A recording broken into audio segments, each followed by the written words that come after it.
and it's about, you know, the meshing of us doing things together and respecting each other's role, because, you know, we both bring different things to the table.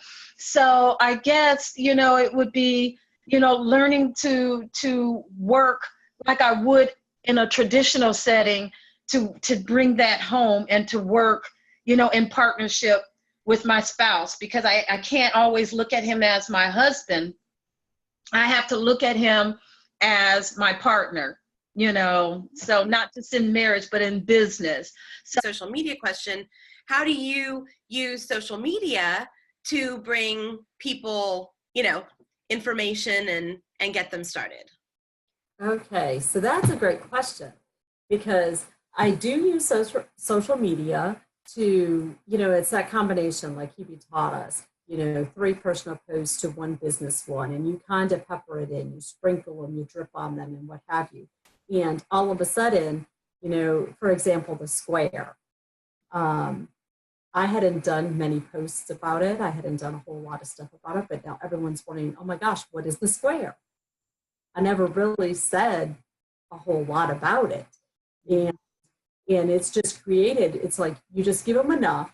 You don't tell them everything. Just give them enough to entice them, to get them to ask a question, so that you could get a conversation. So I try to do that. And, you know, you may find yourself, depending on individuals' time, you know, I try to use Facebook. That's my primary platform. And then Instagram. And I find that my Instagram ebbs and flows, you know, because you don't want to duplicate what's on Instagram and Facebook at the same time, right? So it was real easy when I saw I could turn that Facebook button on Instagram. So I was doing both. And I thought, no, can't do this. We're going to lose followers, one or the other. You know, we learned that from Kebie. And I was like, okay, let's hold off. So it ebbs and flows with that. But I just use it to, I talk about, you know, just my daily life. I mean, people know John Maxwell, they see the glory today. We didn't see the hustle that John Maxwell did before today. We just see today. We see that he has 20 coaches under him, and he don't even coach anymore. He just trains coaches, right, to coach for him. right. But we didn't see when he didn't have one client, when he was wondering how he's going to get one client, right? Nobody goes to a job and does not receive training. So how can you build a business, MLM, brick and mortar, whatever, unless you have the training, right? So all great stuff, and I'm so proud of you. And then as you have it, that gains your confidence to build those relationships better, take care of your customers, and serve your people and your team. So have fun and don't take yourself too seriously. Yeah, right. You worry a lot more about what other people think than other people do.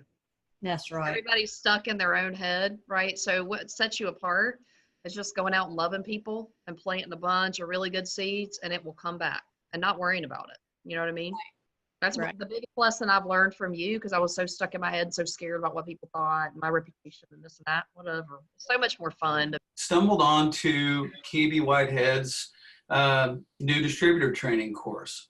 And I will tell you something, I really found some comfort in knowing that there were a lot of other people that were struggling with the same things of really not knowing what to do. So when you start a business, sometimes it's just like drinking water from a fire hose. There is so much information.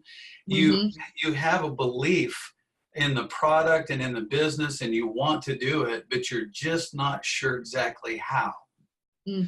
So that's what I did is I learned that Kebie had this course called New Distributor Training, and I enrolled in that course. And I'll tell you, it is just something that I think that everybody ought to be a part of.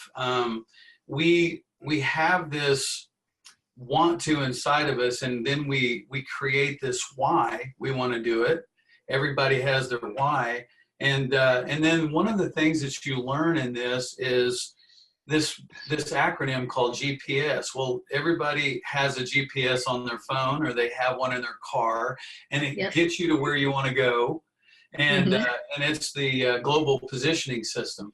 But this GPS in this business that we do, it's basically get in, plug in, and stay in. I started working with Kebie back in October, and she has taught me so much. I mean, I had Facebook, but I did nothing on it but just look. So now this past week, I've started to do more posts, more videos.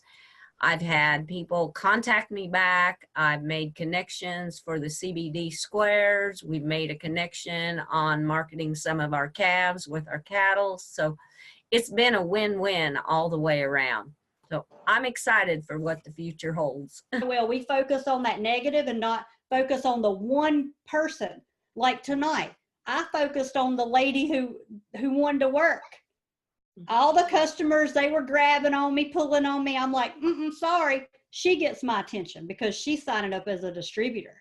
Then guess what? A lot of them wanted to do that because some people just want attention.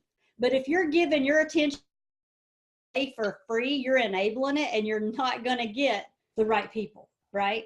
So I've just dropped a lot of bombs on some people, but what I see happen to a lot of people is they work with the wrong people, and that is a bad day in this industry. That will absolutely cause you to quit. It will cause you to burn out. It will cause you frustration because you're working with the wrong people. You got to work with, and if you don't have anybody, you're not going to have anybody if you continue to work with the wrong people. Because let me tell you, winners don't play with losers. Sorry. When you have a winner show up and they see a bunch of whining crybaby losers, they're out. They're going to go find a win. Period. Hate to say it, but it's the way it is. Back to you, Noelle. Thanks. Thank you. Well, when you were talking, it reminded me, I've heard before, you know, when a waiter comes to the table and asks, would you like water?